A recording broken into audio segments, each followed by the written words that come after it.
जो सबूदों का दान कर दो चाहे 17 साल जमीयत उलमा इस्लाम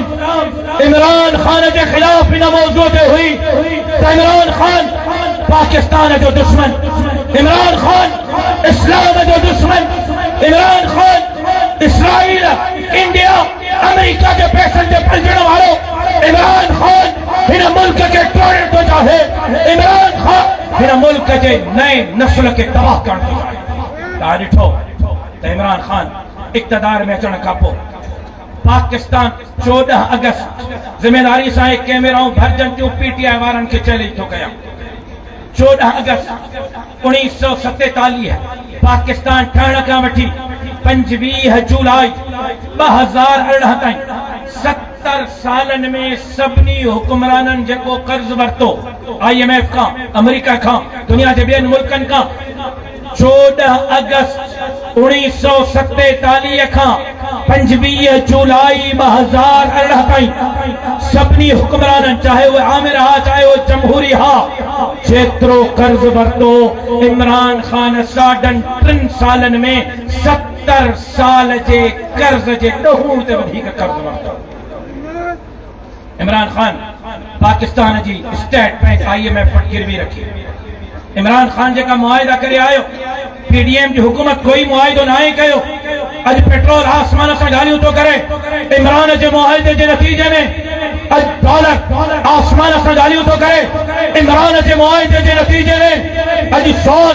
आसमान से गालियों तो करे इमरान जे मुआहिदे जे नतीजे में अज करीब बसर टमाटा सब्जी चावल अटो नथो वठी सके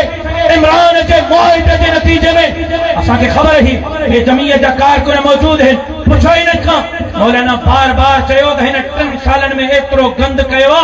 30 साल इन जे गंद के साफ करण में लगंदा। हलो हो इक़्तिदार उनके ॾियो हा लांताणो PDM ते न अचे हा लांताणो हिननि नून लीग वारनि हिननि ॿियनि सियासी जमातुनि वारनि पंहिंजी सियासत दाव ते लॻाई गारियूं था खाइनि आवाम जूं सिर्फ़ इन जे करे जो इमरान खान जो एजेंडो पाकिस्तान के टोड़ जो हो इनके जेकर जंग का छिके करे बाहर न कढो हा त मुल्क न बचे हा अज इनके छिके करे बाहर कढियो हा मुल्क बचाइण जे लाइ मुल्क हूंदो त सियासत हूंदी मुल्क हूंदो त जिंदाबाद मुर्दाबाद हूंदी मुल्क ही न हूंदो त छा कंदासीं। लेकिन असांजो इमरान सां जहिड़ो महंगाई ते न हो न दरियाफ़्त ते हो जो हेठ कंटेनर ते आयत लिखियल आहे अमर बिल मारूफ ऐं उन ही कंटेनर ते लाउड स्पीकर पियो म्यूजिक थियल हेठ कुरान जी आयत मथे म्यूजिक छोरा ऐं छोरियूं गॾु था नचनि छा इहो इस्लाम आहे?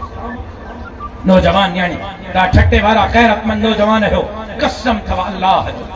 रब जो कसम थो ॾियां अल्लाह के हाज़िर नाज़िर ॼाणे मुंहिंजे हिन सवाल जो जवाब ॾियो ऐं कोई गैरतमंद ख़ामोश न रहे हर गैरतमंद मूंखे जवाब ॾे कंहिं गैरतमंद पीउ जी धीउ ॿुधो सवाल ॿुधो कंहिं गैरतमंद पीउ जी धीउ पीउ जे मौजूदगीअ में चवे त मुंहिंजी माउ खे मुंहिंजो बाबो छॾे ऐं मुंहिंजी माउ फलाणे माण्हूअ सां निकाह करे इहा धीउ गैरतमंद चवराइबी या बेगैरत चवराइबी? जवाब ॾियो जवाब ॾियो।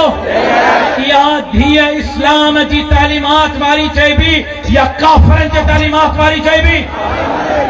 छा तहां न ॿुधी आहे उहा क्लिप त न्याणी थी चए त मुंहिंजी ख़्वाहिश आहे त इमरान खान मुंहिंजी माउ सां निकाह करे मुंहिंजे पीउ खे छॾे? ये तालीमात हेठ अमर बिल मारूफ मथे इहा त धीउ थी चाहिनि त असांजे पीउ खे छॾे खान सां निकाह करे हे इहो मुआशिरो पियो चाहे इहो मुआशिरो पियो चाहे त नौजवान न्याणी पई चए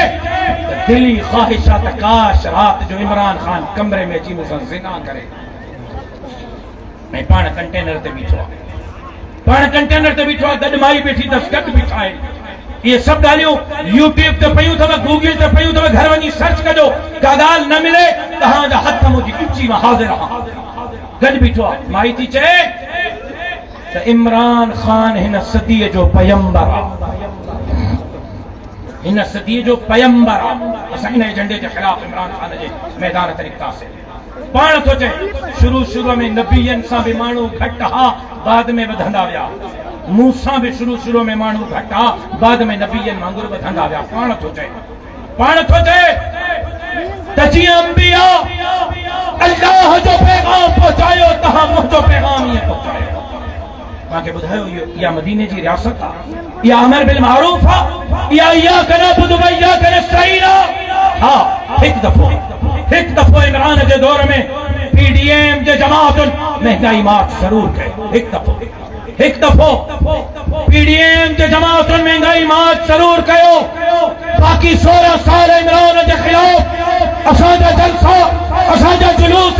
असांजू तकरीरों असांजा मुजाहिरा महंगाई जे खिलाफ रहा नजरियात जे खिलाफ हा। अज भी कदे वाक़े थदो को माईअ जो पुट दीन इस्लाम सां मज़ाक कंदो या पाकिस्तान सां मज़ाक कंदो त जमीयत उलमा इस्लाम जा हिकु कारकुन नीचे का छले करे उनके इक़्तिदार खां ॿाहिरि कढी छॾो।